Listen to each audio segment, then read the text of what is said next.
When you travel, how do you decide on your destinations? Ride with me. So the common method is, you already know the region or the country you want to go to. Then you start doing your research. You find the things you want to do, the experiences you want to have. Once you've narrowed those down, you start looking for accommodation that's close by. You may not get the perfect accommodation, but it'll be most of what you want, mostly near what you want. But what if, instead, just for a second, you forget about destinations and concentrate on accommodation instead? And you go searching for the ultimate accommodation, the accommodation that ticks all your boxes. So you're searching on the accommodation websites. You choose your filters that include everything you want, and you find that place. And at this point, all you know is the accommodation is rad, but you don't know where it is. Would you book it? Could you let your accommodation choose your destination? Have a think about that for a second.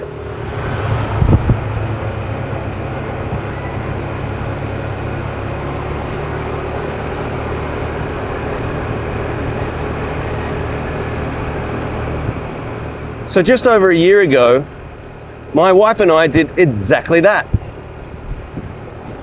We knew the kind of place we wanted, and we weren't so fussed where it was.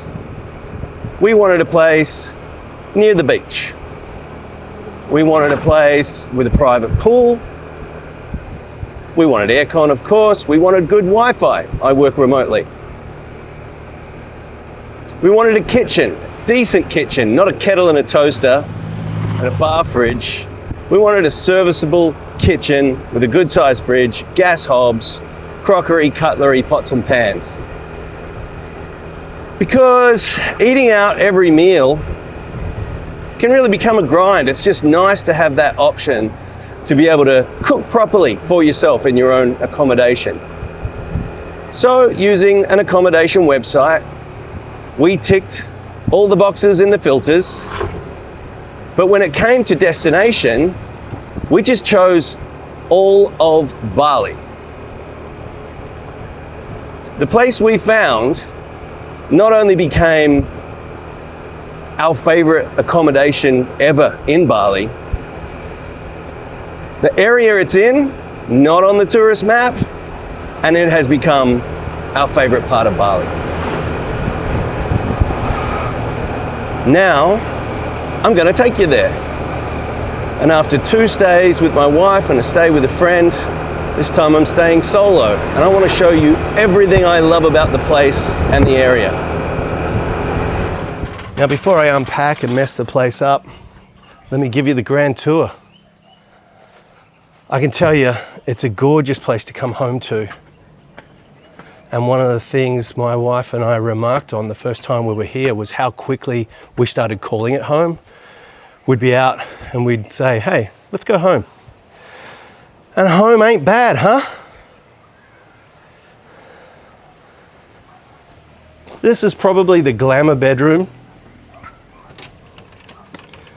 Nice big bed, super comfy too. TV, workspace,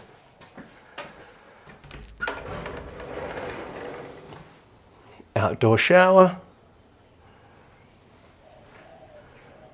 bathroom, which exits out to the pool area, little pond,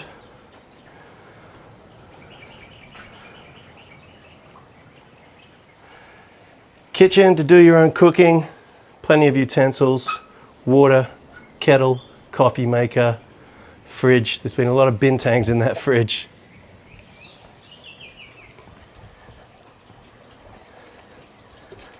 Now there's a good and bad story about having a view of the river from here. You didn't used to be able to see that, but recent flooding the river really rose quite high and swept away a lot of the foliage that was there hiding it. But wait, there's more.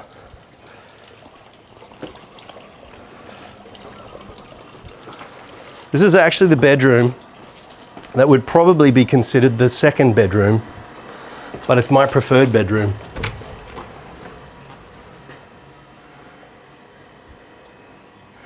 Part of the reason it's my preferred bedroom is because you can sleep at night and you've got a grill there. So you don't have to rely on the air conditioner, although there is an air conditioner here, but you can hear the sound of the waves and the cicadas and all sorts of critters. I'll take you down to the beach later. And then again, semi-outdoor bathroom. It's nice to shower with that view. And if you do need it, there's a workspace there too. Now, this is not budget accommodation, surprise, surprise. But it's accommodation where you could have 4 people staying here if it was 2 couples, splitting the price. And when you're splitting the price, it makes it very, very, very affordable. So this is Villa Santai. Another thing that made this place magical the first time that we stayed here was that we stayed in the midst of a period of time where there are lots of ceremonies, and today is no different.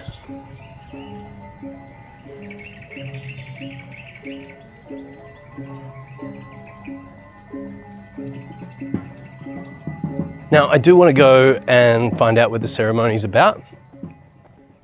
You know, I'm a Westerner, what do I know? For all I know, it's a funeral or a cremation.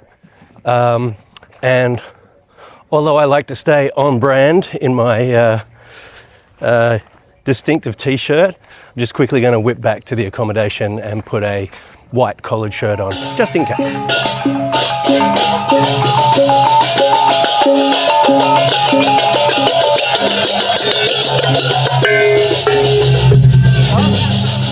Now, if you notice some of those people giving me a smile and a nod, it's because I know them, and that's the beauty of coming back to a place regularly. Hang on a second. There's a second group of people coming.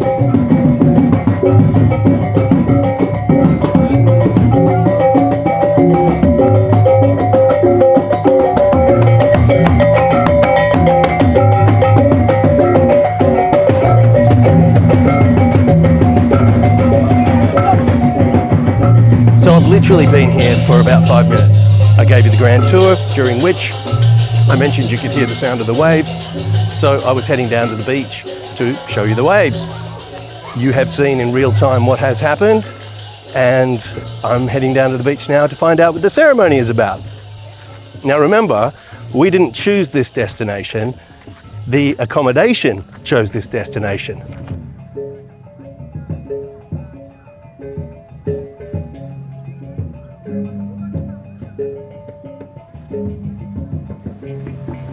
So I've just been informed that it's a purification ritual. The purification of what? I don't quite know yet.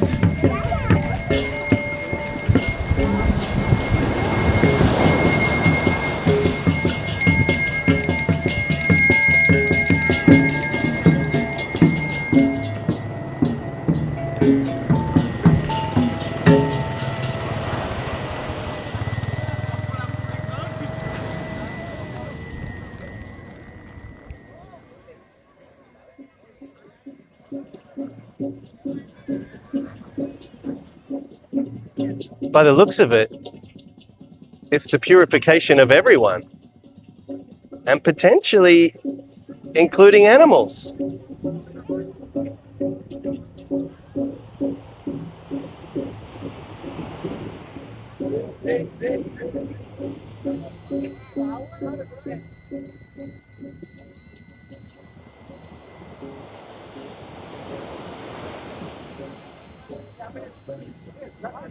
Well, I'm not quite sure what was supposed to happen with the birds. I thought they were ducks. They didn't swim like ducks, but regardless, that seemed to be the culmination of things, and now it's over.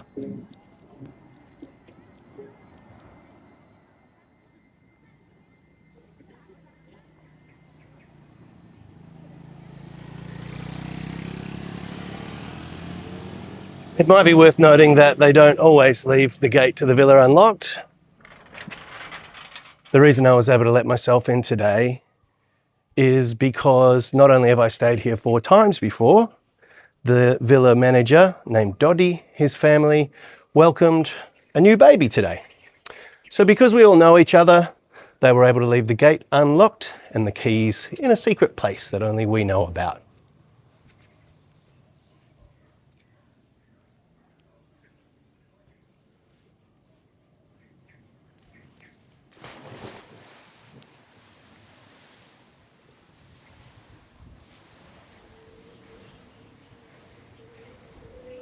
It's the next day, and I'm hungry. We won't be needing the bike. We're going for a stroll. When you leave the villa, head to the right. I've mentioned the villa manager, Doddy. I haven't seen him.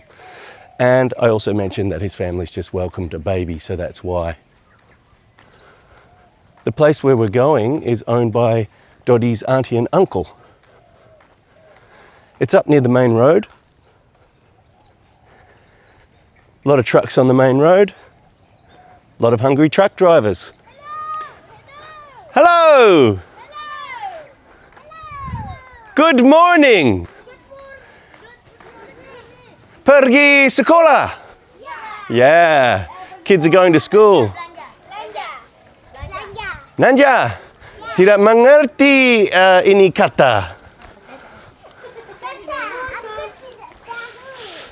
So when you get to the first right, take that. And if you see these kids going to school, say hi. There is a shop there. Selamat pagi. Hello. I thought for a second that kid was saying whiskey, whiskey, and I thought a bit early for me. Everyone in the village is super friendly. This here, this is rice out in the sun to dry.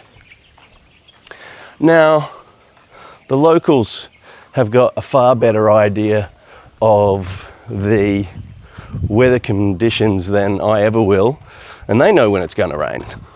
And it's a really good weather forecast for you if you're out and about on a bike perhaps. You're riding past places where the rice is out drying in the sun, but then as you progress further, you start seeing people bringing the rice in. That tells you rain is on the way. It's just so incredibly peaceful here. And I don't know what the word is. I don't want to say classy. Maybe unpretentious. No, it's simple. The word is authentic. Anything you see here is not made for Instagram photo opportunities. You won't find a wicker love heart that you can sit in or a bamboo nest. Selamat pagi, Pak. Pagi.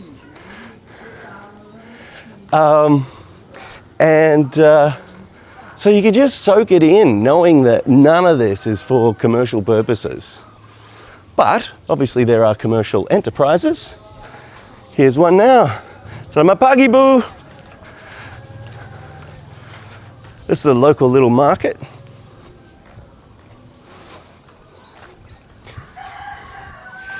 If you're doing your own cooking, you can get fruit and things like that. Little meals here.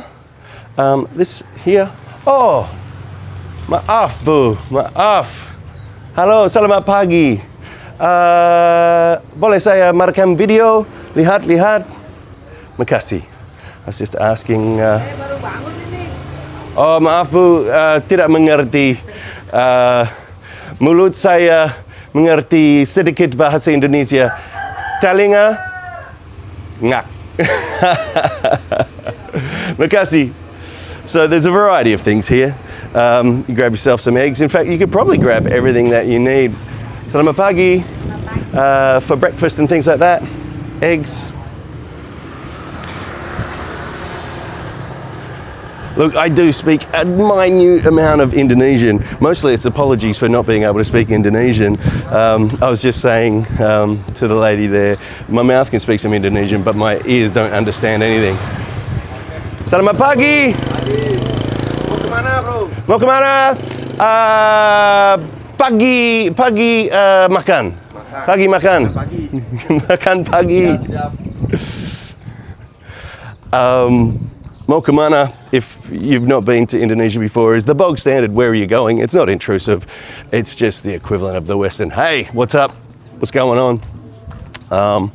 And the gentleman was nice enough to gently correct my poor attempt at Indonesian. I was telling him I was going for, well, I thought I was saying breakfast. I said pagi makan, which is morning food. And he said makan pagi. Oh, so there's a, hello. Good morning. Apa kabar? Baik, baik. Sekali baik. I can't overstate the friendliness of everyone. In fact, I'm walking down the street now where last time I was here, I ended up at a wedding reception and was a little embarrassed because I seemed like I was being treated more importantly than the bride and groom. I'll tell you a little bit more about that in a minute. Selamat pagi, Bu. Okay.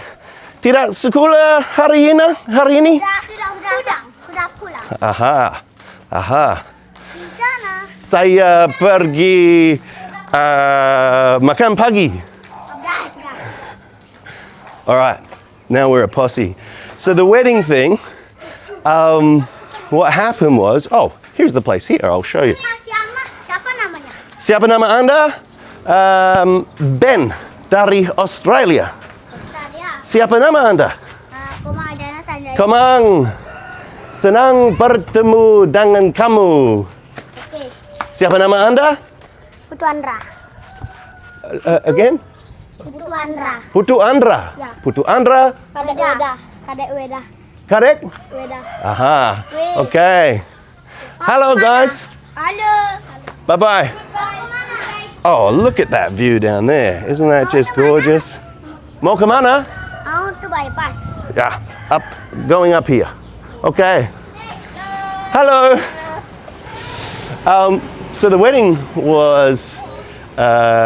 reception was in there. And I was a little bit embarrassed at how much attention I was getting because it's supposed to be the bride and groom's day. But someone who knows far more about these things than me mentioned that it's actually super prestigious to have a bule, a foreigner, at your wedding.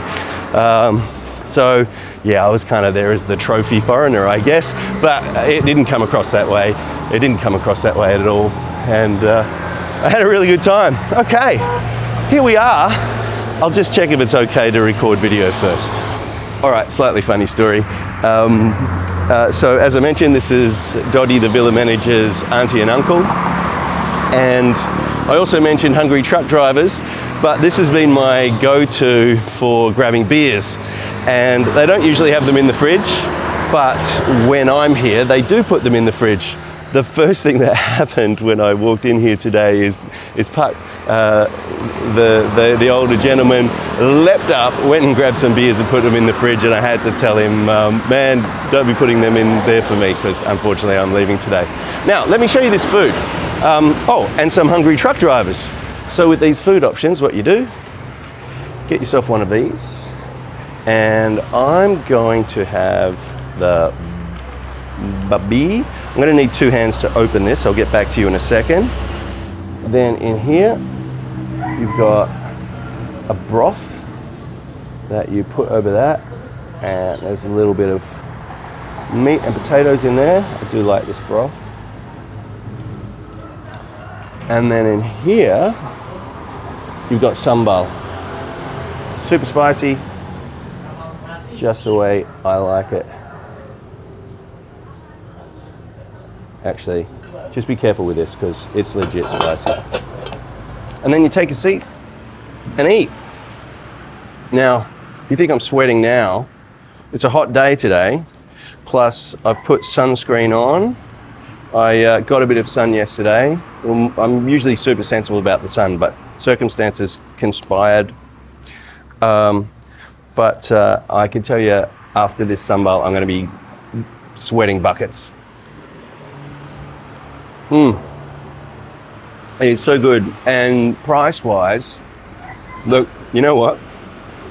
The price has changed every time I've been here. The first time I was a stranger, and I think I paid the stranger's price. But since then, it's just gotten cheaper and cheaper. One time, it was $1,000. It was $1. And this is, well, you walked most of the way with me. This is 5 minutes walk at most from the villa. Okay, makasih Pak. So believe it or not, I said it gets cheaper each time I come. That time, it was 60 cents. And, you know, I don't actually come to Bali because it's cheap. I come to Bali because I like it. But then you get this situation where I said to the guy, man, here, take 10,000, take $1. And he was very appreciative, but you don't want to set up that idea that foreigners are walking ATMs. And man, you do get asked for money a lot when you're walking around. Not here, but in a tourist area. Selamat pagi. In a tourist area, you can be pretty sure if someone comes up to you and says, oh, hey, you know, whatever, it's leading to one thing, money. I was in Batu Bulan, and I was down near a river with a spring, and there was a rickety bridge, and there was a quite old lady there, completely topless, and she was struggling to get across this bridge. She was carrying things. I think she was also going to do some laundry. And selamat pagi. And I said to her, can I help you? And she said, yes. And I took her by the hand and helped her with her things. And for me, it was this beautiful moment. There was something happened when I took this woman's old leathery hand where I felt utterly connected and at one with the people and Bali and the universe. And then she said, give me money, which kind of ruined the vibe.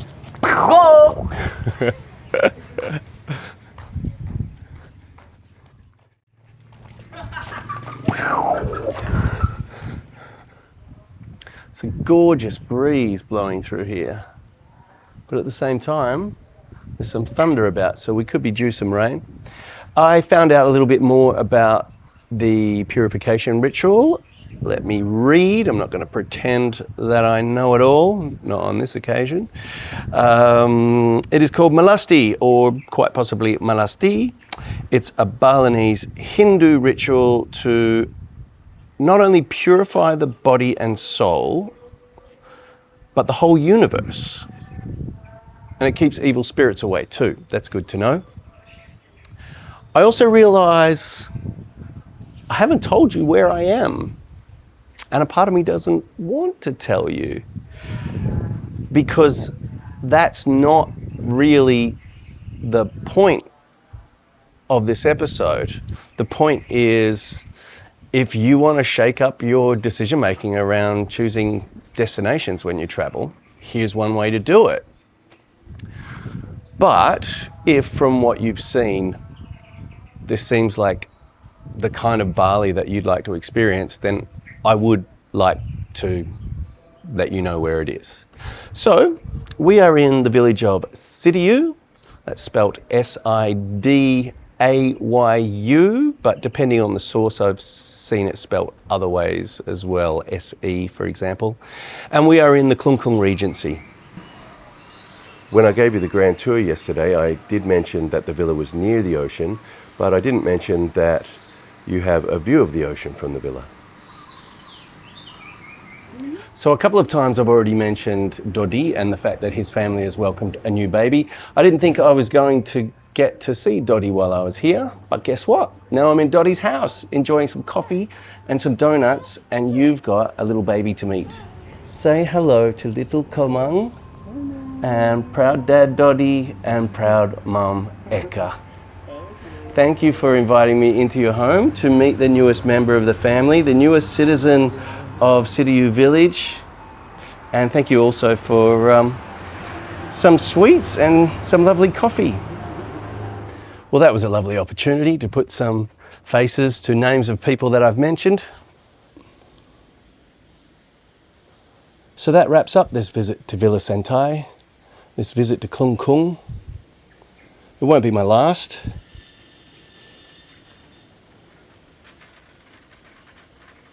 If this seems like your kind of place, I'll put the accommodation details in the video description. When it comes to choosing your own destinations, places that might be new to you or off the tourist track, are you prepared to take a chance?